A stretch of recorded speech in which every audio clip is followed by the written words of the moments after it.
नमस्कार दोस्तों। दोस्तों, आज के इस वीडियो में मैं आपको ऑनलाइन कैनेडियन विजिटर वीज़ा कैसे अप्लाई करते हैं वो दिखाऊंगा। आप सबको पता है कि Canadian border non essential travel के लिए खुलने वाला है। इनफैक्ट ऑफिशियल साइट पर आप ये इन्फॉर्मेशन देख भी सकते हैं। तो ये इंपॉर्टेंट हो जाता है बहुत सारे लोगों जिनका ट्रैवल बहुत लंबे समय से पेंडिंग है। विजिटर वीज़ा के लिए मैं दिखा रहा हूँ इस वीडियो में कैसे करना है। तो आगे बढ़ने से पहले मैं कुछ बातें क्लियर करना चाह रहा हूँ। फर्स्ट ऑफ ऑल कि मैं कोई इमिग्रेशन कंसल्टेंट नहीं हूँ। तो मैं जो भी आपको दिखाने जा रहा हूँ ये मेरे नॉलेज और एक्सपीरियंस पर है, जो कि जिसमें कि कुछ गलतियाँ भी हो सकती हैं। तो अगर आप मेरा वीडियो फॉलो कर रहे हैं तो ये आप अपने रिस्क पर कर रहे हैं, क्योंकि इसका जो भी आउटकम होगा मैं किसी भी तरह उसके लिए लायबल नहीं हूँगा। और अगर आपको लीगल एडवाइस चाहिए, कुछ लीगल इन्फॉर्मेशन चाहिए, तो आप किसी लाइसेंस्ड इमिग्रेशन कंसल्टेंट के पास जाएं। क्योंकि मैं आपको जस्ट ये दिखा रहा हूँ ये कैसे यूज़ करना है। इसमें कोई भी केस स्पेसिफिक लीगल इन्फॉर्मेशन या लीगल एडवाइस नहीं है। ठीक है, चलिए। तो गाइस, आप गूगल पे एक सिंपल सर्च कर सकते हैं, apply Canadian visitor visa online. तो उससे आप इस पेज पर पहुंचेंगे, visitor visa how to apply. तो अप्लाई सेक्शन में जब आप जाएंगे, आपसे आपको डिटेल इंस्ट्रक्शन यहाँ देना है। आप कनाडा में क्यों आने चाह रहे हैं, अपने कारण सेलेक्ट करना है। तो इस पर्पज़ के लिए, क्योंकि कनाडा नॉन एसेंशियल ट्रैवल के लिए ओपन होने वाला है, तो अज्यूम करते हैं कि हम नॉन एसेंशियल के लिए कर रहे हैं। तो यहाँ कोई एसेंशियल ऐसा नहीं है। सपोज़ कीजिए आप कोई फैमिली मेम्बर विजिट कर रहे हैं और आप ऑनलाइन अप्लाई करना चाहते हैं, तो आप ऑनलाइन सेलेक्ट करें, गेट इंस्ट्रक्शंस पे क्लिक करें। आप ये सब पढ़ सकते हैं। उसके बाद आप इस पेज पर आते हैं जिस पर आपको जीसी की या साइन इन का पार्टनर जैसे बैंक्स वगैरह के होते हैं, उनसे आप लॉग इन कर सकते हैं। तो आपका जो बैंक है वो यहाँ डेफिनेटली, मतलब यहाँ पर रजिस्टर हो भी सकता है, नहीं भी। तो क्योंकि यहाँ पे जनरली कैनेडियन इंस्टीट्यूशंस रहते हैं, तो घबराने की कोई बात नहीं। आप जीसी की अकाउंट जैसा कोई अकाउंट का रजिस्ट्रेशन करते हैं, आप वो फॉलो कर सकते हैं। तो साइन इट विद जीसी की मैं करता हूँ। मेरे पास तो अपना क्रेडेंशियल है। आप अगर आपने नहीं है तो आप साइन अप कर सकते हैं। मैं वो किसी और वीडियो में आपको दिखाऊँ कैसे बनाना है। मैं फ़िलहाल इसमें इंटर करता हूँ। तो यहाँ अगर आप मैं कंटिन्यू पे क्लिक करता हूँ।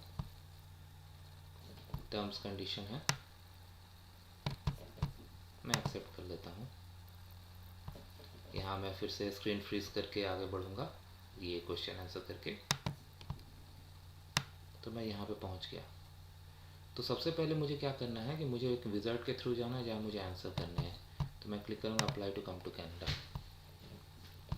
तो हमने विज़ार्ड पहले नहीं गए हैं, नहीं स्टार्ट किया है, तो इसका हमारे पास कोई रेफरेंस कोड नहीं है।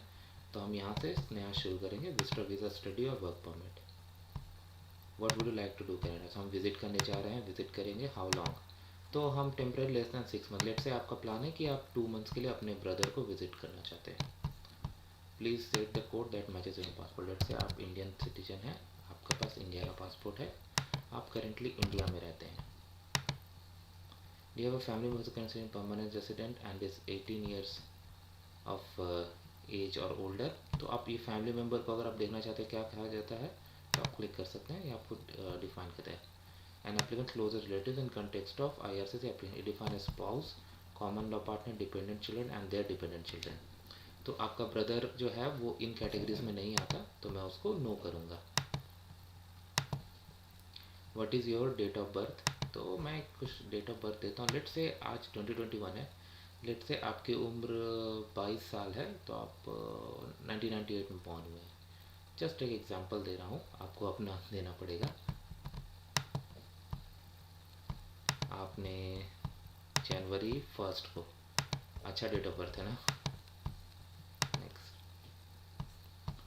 Have you lived in Canada. आप कनाडा में परमानेंट रेसिडेंट की तरह या लैंडेड इमिग्रेंट की तरह रहे हैं। नहीं, आपने नहीं रहा है इस केस में, बट आपका जो केस है आपको उस हिसाब से आंसर करना। ये जस्ट एक सैम्पल केस मैंने बनाया। आर यू लॉफुल वंशज of the United state with valid US citizenship. आपके पास ग्रीन कार्ड है। नहीं, तो नो। लेट से आप अनमैरिड हैं। आप किस प्रोविंस में जा रहे हैं। कनाडा में स्टेट्स को प्रोविंस कहते हैं, तो लेट से आप ऑन्टेरियो में जा रहे हैं। तो ये आपको दिखा रहा है कि आप किस प्रोसेस में अप्लाई कर सकते हैं। तो आप विजिटर वीज़ा अंडर 6 मंथ्स में अप्लाई कर सकते हैं।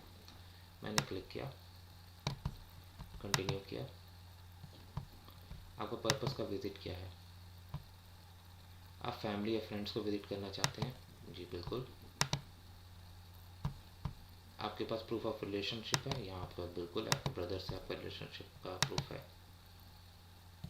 Do you have a job in country where you currently live? तो जैसे आप इंडिया में रहते हैं, आपके पास जॉब है, लेट से हाँ आपके पास है। क्या आप वहाँ बिजनेस ओन करते हैं? लेट से नहीं, आप जॉब करते हैं। क्या आप किसी और पे फाइनेंशियल सपोर्ट के लिए डिपेंड करते हैं? लेट से नो, आप नहीं करते हैं। आप पिछले 10 सालों में किसी और कंट्री में ट्रैवल किए हैं? तो मैं यहाँ नो कर रहा हूँ, बट अगर आपने किया है तो यस कीजिए, जैसा आपका केस है। आप किसी फैमिली मेम्बर को अकम्पनी कर रहे हैं that has status in Canada और recently approved to come to Canada? तो मैं नो कर रहा हूँ, जैसा आपका केस में। आपको कभी अरेस्ट किया गया है किसी क्राइम में या चार्ज में किसी भी कंट्री में? तो मैंने नो लिखा। आपका जैसा केस है वैसे भी। क्या आपके पास आपका मेडिकल एग्ज़ाम परफॉर्म किया गया है पिछले 12 महीनों में पैनल फिजिशियन के साथ? लेट से नहीं हुआ आपका, पहली बार अप्लाई कर रहे हैं। अच्छा, अगर आप किसी और के साथ ट्रैवल कर लेते हैं, जैसे मान लीजिए आप मैरिड हैं और आपकी वाइफ है, तो इन दैट केस आप यस लिखेंगे, बट यहाँ पर क्योंकि नो है तो आप नो लिखेंगे। आप किसी को एप्लीकेशन का एक्सेस देना चाहते हैं? तो मैंने नो लिखा। लास्ट 10 सालों में आपने फिंगरप्रिंट या बायोमेट्रिक कहीं किया है? नहीं, आपने नहीं किया है, नो कर दीजिए। आप इसको फ़ी पे करेंगे? यस आप पे करेंगे, क्यों नहीं करेंगे। आप अपने डॉक्यूमेंट्स का डिजिटल कॉपी बना सकते हैं? आप बिल्कुल बनाएंगे। अगर नो कर देंगे तो फिर वो पेपर पे ले जाएगा। आप अपनी एप्लीकेशन फ़ी पे करेंगे? जी बिल्कुल करेंगे। आप ये आंसर चेक कर सकते हैं और कंटिन्यू पर क्लिक करें और कंटिन्यू पर फिर से क्लिक करें। आपका चेकलिस्ट आ गया।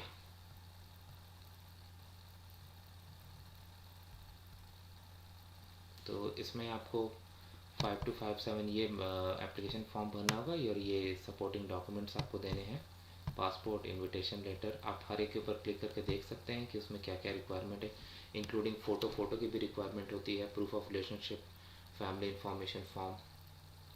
तो हम लोग एक एक करके ये सब के गो थ्रू करेंगे। और होगा क्या कि जब आप सबको अपलोड कर देंगे यहाँ पर, उसके बाद आपको यहाँ पर नेक्स्ट की ऑप्शन आ जाएगी, जहाँ पर जाकर आप डिजिटली साइन करते हैं एप्लीकेशन में, जहाँ पर आप अपना नाम इंटर करते हैं और एक सिक्योरिटी क्वेश्चन जो आप अपने अकाउंट सेटअप के टाइम में यूज़ किए थे वो आपको उसके आंसर करके आप डिजिटली साइन करते हैं। तो अभी हम लोग चलते हैं और ये देखिए ये ऑप्शनल डॉक्यूमेंट्स का सेक्शन है, तो इसको फिल नहीं करने से भी आप नेक्स्ट स्टेज पे जा सकते हैं, बट मैं स्ट्रांगली रिकमेंड करता हूँ कि आप करें, आगे आपकी मर्जी। तो अब हम लोग एक एक करके ये फॉर्म्स में जाते हैं। तो चलिए दोस्तों, आगे हम देखते हैं कि ये IMM 5257E विजिटर वीज़ा के लिए कैसे फिल करते हैं। तो जब आप पहली बार अप्लाई कर रहे हैं तो उसमें UCI यूनिक क्लाइंट आइडेंटिफायर आपके पास नहीं होता है। अगर आपने पहले कोई भी एप्लीकेशन फाइल की है किसी भी तरह की, तो आपको एक UCI असाइंड होती है। ये मैंडेटरी फील्ड नहीं है, बट इसको आप अगर आपके पास है तो आप फिल कर दीजिए। ये आपको IRCC के किसी भी कम्युनिकेशन में मिल जाएगा। आई वॉन्ट सर्विस इन, आप इंग्लिश लिख सकते हैं। वीज़ा रिक्वेस्टेड, आप जैसे विजिटर वीज़ा अप्लाई करें तो विजिटर वीज़ा लिख दीजिए। नीचे आइए, आपका नाम, सो आपका ये नाम सोचते हैं, लेट से मैं आपका नाम रख देता हूँ दीपक कुमार, ठीक है। चलिए, आपका फैमिली नेम,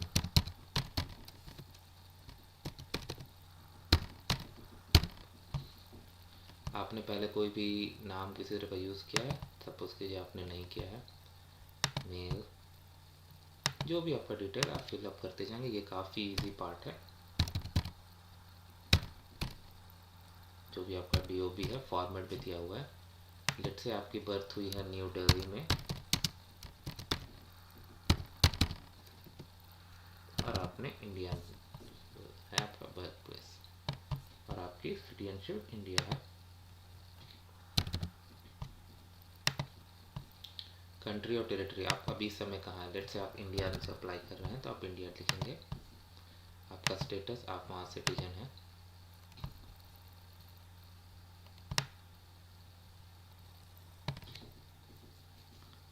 प्रीवियस कंट्रीज़ और टेरिटरी ऑफ रेसिडेंस, पिछले 5 सालों में आपने आप किसी कंट्री या टेरिटरी में अदर देन जो आपकी कंट्री की सिटीजनशिप है और जहाँ पर आप कहीं पर 6 महीने से ज़्यादा आप रहे हैं, तो इस तरह से मैं आपको समझाता हूँ। ये क्वेश्चन ये कहता है कि पिछले 5 सालों का टाइम देखिए, पिछले 5 सालों में आपने 6 महीने से भी ज़्यादा किसी ऐसे कंट्री या लोकेशन पे आप रहे हैं जो कि आपका कंट्री ऑफ सिटीजनशिप या फिर जहाँ से आप करेंटली अप्लाई कर रहे हैं वो नहीं हो। तो इस केस में मैं नो कर रहा हूँ, बट अगर आपका यस है तो आप यस करेंगे। आपको अपने एप्लीकेशन के हिसाब से भरना है। Country or territory when apply, आप जहाँ रह रहे हैं वहीं से अप्लाई कर रहे हैं, तो ये भी हो गया। और मैं फिर एक बार बोल दे रहा हूँ कि अगर आप कुछ भी कंटेंट इस वीडियो से ले रहे हैं तो आप अपने रिस्क पर ले रहे हैं, क्योंकि मैं कोई इमिग्रेशन कंसल्टेंट नहीं हूँ, और ये मैं एक जनरल इन्फॉर्मेशन दे रहा हूँ कि कैसे फिलअप करना है। तो इसमें कोई भी इलीगल एडवाइस नहीं है, तो आप उस हिसाब से इसको कंसिडर करेंगे। योर करंट मैरिटल स्टेटस, आप करेंटली क्या हैं, आप लेट से सिंगल हैं। तो जब आप देख रहे हैं फॉर्म इंटरेक्टिव, आप जैसे जैसे फिलअप करते जाएंगे सब फील्ड्स वैसे वैसे इनेबल डिसेबल होते जाएंगे। आपने पहले कोई शादी की है, मैंने नो कर दिया, तो ये डिटेल्स चले गए। आपकी नेटिव लैंग्वेज क्या है, मदर टंग, लेट से आपकी नेटिव लैंग्वेज हिंदी है। क्या आप इंग्लिश में या फ्रेंच में कम्युनिकेट कर सकते हैं, तो मैंने कर दिया इंग्लिश। अगर आप नहीं कर सकते तो नहीं लिख दीजिएगा। आपने कोई टेस्ट ली है इसकी, लाइक आइल्स वगैरह, तो मैंने नो कर दी है, नहीं ली है। आपका पासपोर्ट नंबर क्या है, पासपोर्ट तो चाहिए ही है भाई, तो मैं एक सैम्पल पासपोर्ट नंबर देता हूँ। किस कंट्री में इशू किया गया, इंडिया में। कब इशू किया गया, ये सारी डिटेल्स तो आपको अपने पासपोर्ट पे मिल जाएगी। और मेक श्योर कीजिए केयरफुली कि आपका प्रॉपरली यहाँ पे इंफॉर्मेशन रहे। तो लेट से आपका इशू हुआ 2012, थोड़ा जल्दी हो गया ना, 2016 में अक्टूबर 1। तो जनरली इंडियन पासपोर्ट आपको पता है कि 10 ईयर्स के लिए वैलिड होता है जनरली, तो 09/30, ठीक है। चलिए, आपके पास नेशनल आईडी डॉक्यूमेंट है। मैंने जब अप्लाई किया था पहली बार, तो मैंने यस लिखकर वो अपना पैन कार्ड का नंबर दिया था इंडिया का, और एकदम वो एक्सेप्टेबल होता। अभी तो इंडिया में बहुत सारे आइडेंटिफिकेशन जैसे आधार कार्ड वगैरह मिलते हैं। Issue date expiry date mandatory नहीं है, तो आप उसको छोड़ सकते हैं, क्योंकि पैन कार्ड में वैसा होता नहीं है। क्या आपके पास यूएस का ग्रीन कार्ड है, मैंने नहीं लिखा। अच्छा, अब आता है कॉन्टैक्ट इन्फॉर्मेशन। ये आप केयरफुली दीजिए, क्योंकि आपको इस पर कॉन्टैक्ट किया जा सकता है। स्ट्रीट नंबर, लेट से मैं एक एड्रेस क्रिएट कर दे रहा हूँ 1 ये बहुत केयरफुली लिखेंगे, मतलब ऐसा कि जिस पर आपसे कांटेक्ट हो जाए। मैं तो सैंपल दे रहा हूँ।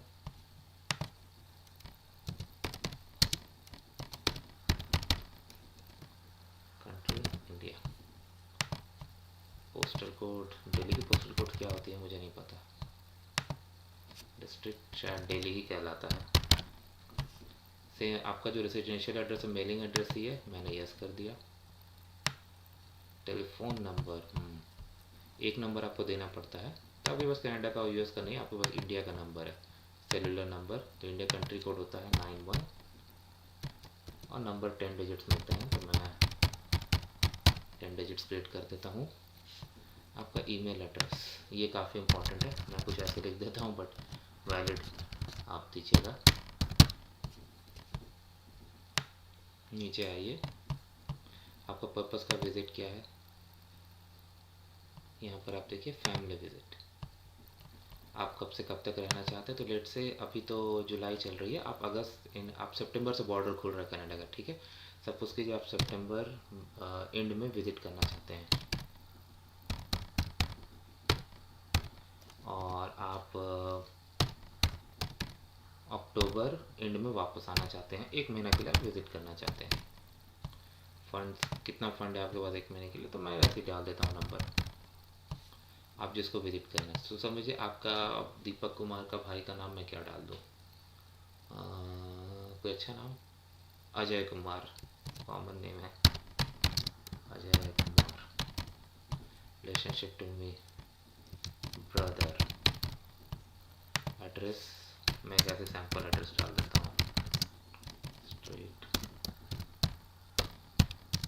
Ontario Canada.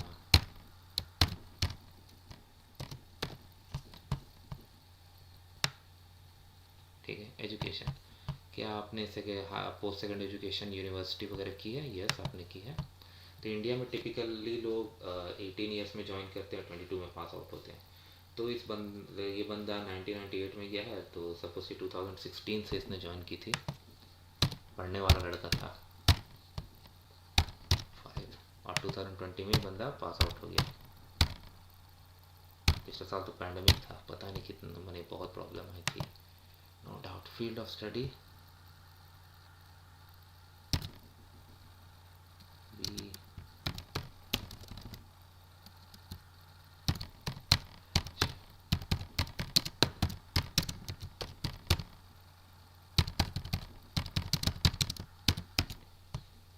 स्कूल, से न्यू,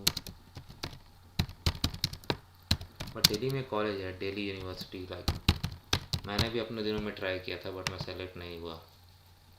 नहीं, मैंने एग्ज़ाम ही नहीं दे पाया था। हाँ, कि दूसरे दिन किसी और कॉलेज का भी एग्ज़ाम था। हाँ, तो मैंने सोचा था, बट एग्ज़ाम नहीं दे पाया था। हाँ, कोई बात नहीं, अब तो वो दिन गए, कभी आएंगे भी नहीं।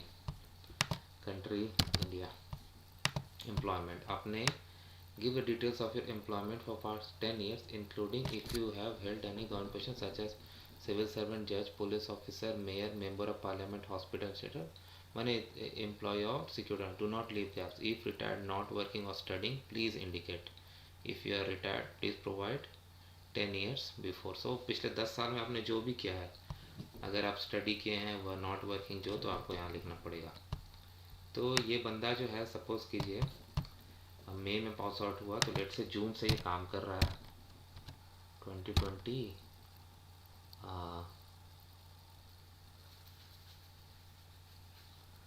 से, आप जून से काम कर रहे हैं, ठीक है। इसकी करंट एक्टिविटी है। तो ये क्या कर रहा है, ऑक्यूपेशन आईटी इंजीनियर है। इतनी जल्दी जनरली ज्वाइनिंग आती नहीं है, बट इस केस में मैंने बना दिया। मीन्स अगर आप कॉलेज से प्लेसमेंट में, तो कुछ महीने तो लग ही जाते हैं कॉल आने में। Delhi IT company, city new, Delhi, country India. Okay, अच्छा, इससे पहले आपने स्टडी की है, तो मैं लिख नहीं रहा हूँ, बट आपको ये फिल कर दीजिए जो आपने यहाँ फिल किया है वो हुआ, और 10 साल मतलब अभी 2000 के 2011, तो उस समय बंदा स्कूल में होगा, तो वो तीसरे रो में आप डिटेल इंटर कर दीजिए। मैं इसको सिंपल बना रहा हूँ, तो इसलिए मैं इंटर नहीं किया, बट क्योंकि 10 साल का मांगा गया, तो आपको पूरा 10 साल करना है। आगे बढ़ते हैं। Background information, with in past 2 years have you और ये फैमिली मेम्बर है ट्यूबरक्लोसिस? नहीं, बंदा बहुत हेल्दी है। डू हैव एनी फिजिकल, आपके पास मेरे फिजिकल या मेंटल डिसऑर्डर है? नहीं। अगर आपने यस किया, तो यहाँ पे आपको डिटेल्स देनी पड़ेगी, और ये क्वेश्चंस में आपको बहुत केयरफुल रहना है, क्योंकि आजकल बहुत सारे कंट्रीज़ के शेयर डेटाबेसेस होते हैं, तो मिसमैच होने पर आप प्रॉब्लम में आएंगे। Have you ever remained beyond the validity, आपने अपने वीज़ा से ज़्यादा, ऑथराइजेशन से ज़्यादा कहीं भी आपने स्टडी या वर्क किया है विदाउट ऑथराइजेशन इन कनाडा में? डेट से नहीं। आपको रिफ्यूज वीज़ा, परमिट और डिनाइड एंट्री और order to leave to Canada, मैंने आपको कनाडा से वीज़ा रिफ्यूज, डिनाइड, और कनाडा या किसी भी कंट्री से ऐसा हुआ है? मैंने नहीं किया। क्या आपने पहले कनाडा में अप्लाई करने को यस किया है? मैंने नो कर रहा हूँ पहला एप्लीकेशन, लेकिन अगर आपने यस किया है तो यस कीजिए और उसको आगे बढ़ाइए। जो भी आपका केस, आपको अपने केस के स्पेसिफिक देना है, जो ये वीडियो में दिखा रहा है वो नहीं। आपने कोई भी क्राइम किया है जिसके लिए आप अरेस्टेड होते हैं, चार्ज या कन्विक्ट हुए हैं, any country or territory? No.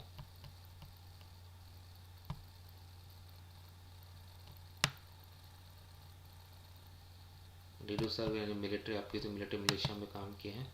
नहीं। जो भी है, आप किसी पॉलिटिकल पार्टी, ग्रुप, ऑर्गेनाइजेशन जो कि वायलेंस को एडवोकेट करके पॉलिटिकल रिलीजियस ऑब्जेक्टिव वगैरह के लिए है, तो मैं नो किया हूँ।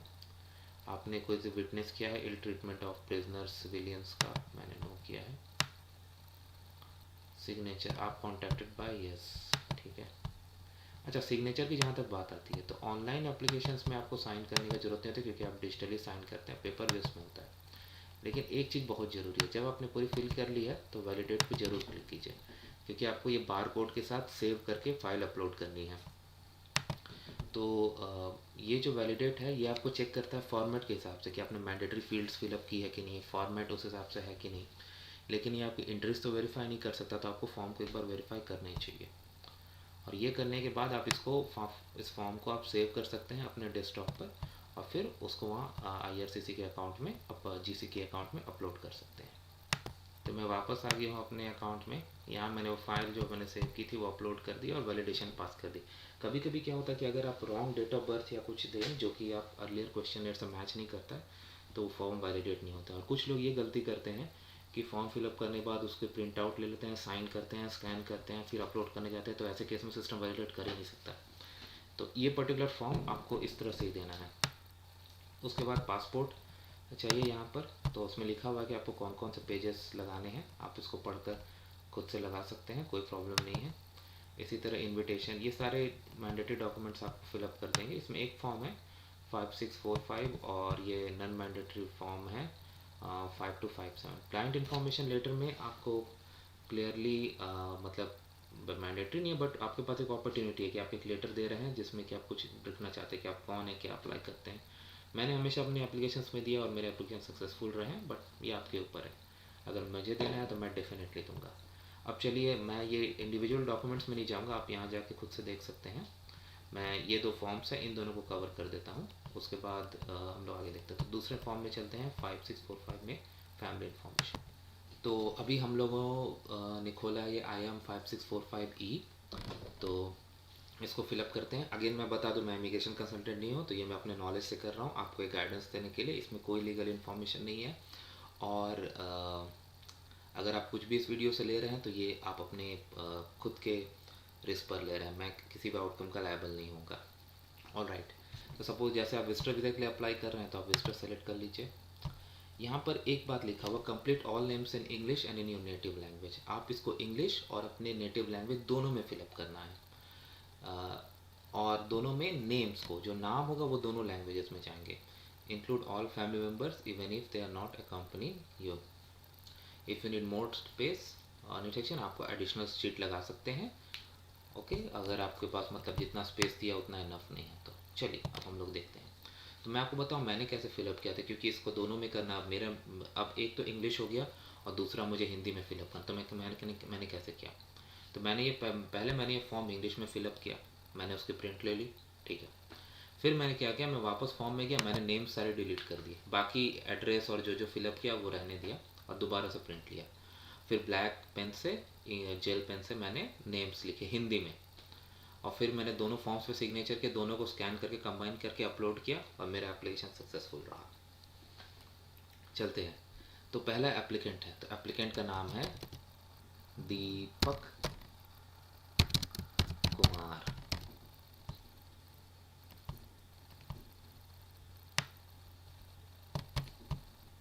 मैरिटल स्टेटस, ये बच्चा सिंगल है। ओके, कंट्री ऑफ बर्थ हुआ है इंडिया में। और आप डिटेल्स हमेशा चेक करते रहिए, कोई ऐसा ना हो जाए आपसे कि मतलब ये कि आप ऐसा फिलअप कर दें कि मतलब कुछ मिसमैच हो, वो आप वो सब सिचुएशन नहीं चाहते हैं। तो आप यहाँ पे आराम से वो कर सकते हैं। 1 जनवरी का डेट ऑफ बर्थ है, बहुत कम लोगों का होता है। Present address, if deceased give city, time, country and date. तो हमने किया था, क्या किया था, ये IT engineer, right, engineer. Address तो 1 न्यू दिल्ली स्ट्रीट जो है वो वाला दे देते हैं, स्ट्रीट न्यू दिल्ली इंडिया, जो पिन कोड है वो। ठीक है, आगे बढ़ते हैं इसमें। तो ये जो दूसरा क्वेश्चन है स्पाउस का, तो ये आपको तभी फिलअप करना, स्पाउसेस, ये बंदा तो सिंगल है, क्या लिखेगा। अब चलिए उसके बाद मदर। तो मदर का नाम लेट से मैं लिख देता हूँ सावित्री देवी।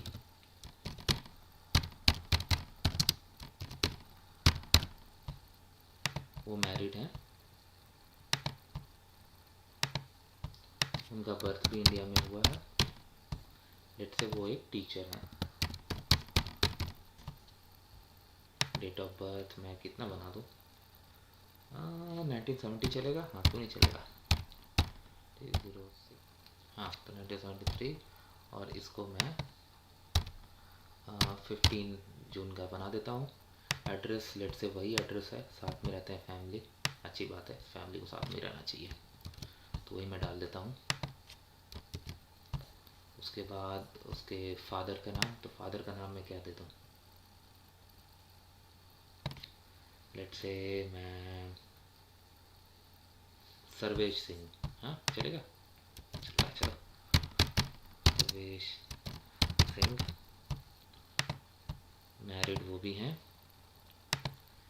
इंडिया में बर्थ उनका भी हुआ है, और लेट से वो 2 साल उनकी मदर से बड़े हैं, तो 1968 मई का बना देता हूँ मैं, हो गया, चलता हूँ। और वो भी एक टीचर है, अच्छा ऑक्यूपेशन है, स्पेलिंग वगैरह देख लीजिएगा, मैं तो फटाफट टाइप कर रहा हूँ, आप केयरफुली कीजिएगा। अच्छा, उसके बाद क्या बॉक्स चेक करना है, will you company to Canada, तो वो नो, वो अकेले ट्रैवल कर रहा है, तो नो नो रहेगा। अच्छा, इसके बाद if no spouse or common law partner listed in section A read and sign below, तो उसके पास नहीं है, तो उसे यहाँ भी साइन करना पड़ेगा प्रिंट के बाद, ठीक है। चिल्ड्रन, बच्चे की शादी ही नहीं हो तो चिल्ड्रन कहाँ से होंगे, तो इन दैट केस उसे यहाँ भी मतलब डेट देकर साइन करना पड़ेगा। और एक चीज़, ये सेक्शन क्योंकि उसके लिए एप्लीकेबल नहीं है, ये पूरा सेक्शन ही, तो यहाँ एन ए कर देगा या नॉट एप्लीकेबल, और उसके बाद साइन करेगा। सेम चीज़ यहाँ भी ब्रदर सिस्टर, बट एक मिनट, ब्रदर सिस्टर इस केस में एप्लीकेबल है, उसका एक ब्रदर है जो कि हमने अज्यूम किया है, और जो आपके केस से है कि वो कनाडा में रहता है, तो लेट्स से उसका ब्रदर का नाम है अजय कुमार, लेट्स से ये बंदा भी सिंगल है, और यहाँ पर आप country of birth information, present occupation, address, क्योंकि ये कनाडा में है तो ये कनाडा में, और ये उसके साथ नहीं जाएगा, वो वहाँ पर है, तो उस आपको नो लिख सकते हैं।